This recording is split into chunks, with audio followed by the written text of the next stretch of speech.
हर हर महादेव। श्री लिंग महापुराण में श्री सूत जी बता रहे हैं कि महेश्वर ऐसे मनुष्यों पर प्रसन्न रहते हैं।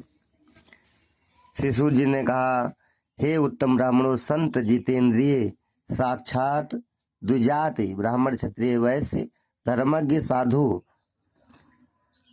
आचार्य शिवात्मा दयावान तपस्वी सन्यासी वैराग्य परायण ज्ञानी मन पर नियंत्रण रखने वाले दानी उदार मनसा वाचा कर्मणा सत्यवादी अलुब्ध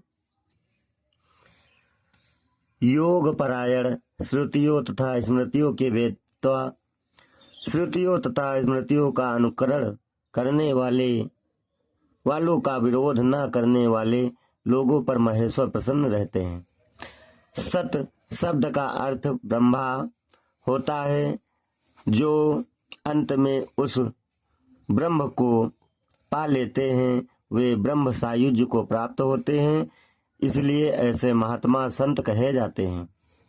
10 इंद्रियों के विषय भोग में तथा पूर्व वर्णित 8 प्रकार के ऐश्वर्य रूप साधनों की अप्राप्ति से जो न तो क्रोध करते हैं और न उनकी प्राप्ति से हर्ष का अनुभव करते हैं, वे जितात्मा कहे जाते हैं।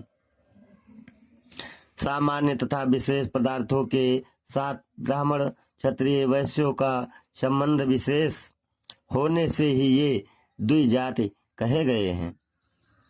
स्वर्ग आदि का सुख प्रदान करने वाले श्रुति स्मृति प्रतिपादित वर्णाश्रम धर्म का ज्ञान रखने से व्यक्ति धर्मज्ञ कहा जाता है। विद्या की साधना करने के कारण गुरु का हित करने वाला ब्रह्मचारी साधु तथा विहित कर्मों की साधना करने वाला गृहस्थ साधु कहा जाता है। वन में तपस्या की साधना करने से वैखानस साधु एवं योग की साधना करने से तथा यति धर्म में परायण होने से व्यक्ति यति साधु कहा जाता है। इस प्रकार अपने अपने आश्रमों के धर्मों का साधन करने से गृहस्थ ब्रह्मचारी वानप्रस्थ तथा यति ये सभी साधु कहे गए हैं। धर्म तथा अधर्म ये दोनों शब्द क्रिया के वाचक कहे गए हैं। कुशल कर्म को धर्म तथा अकुशल कर्म को अधर्म कहा गया है। महत्ता युक्त यह धर्म शब्द धारण के अर्थ में कहा गया है तथा अधारण धारण न करने को उद्देश्य करके कृतकर्म अधर्म कहा जाता है।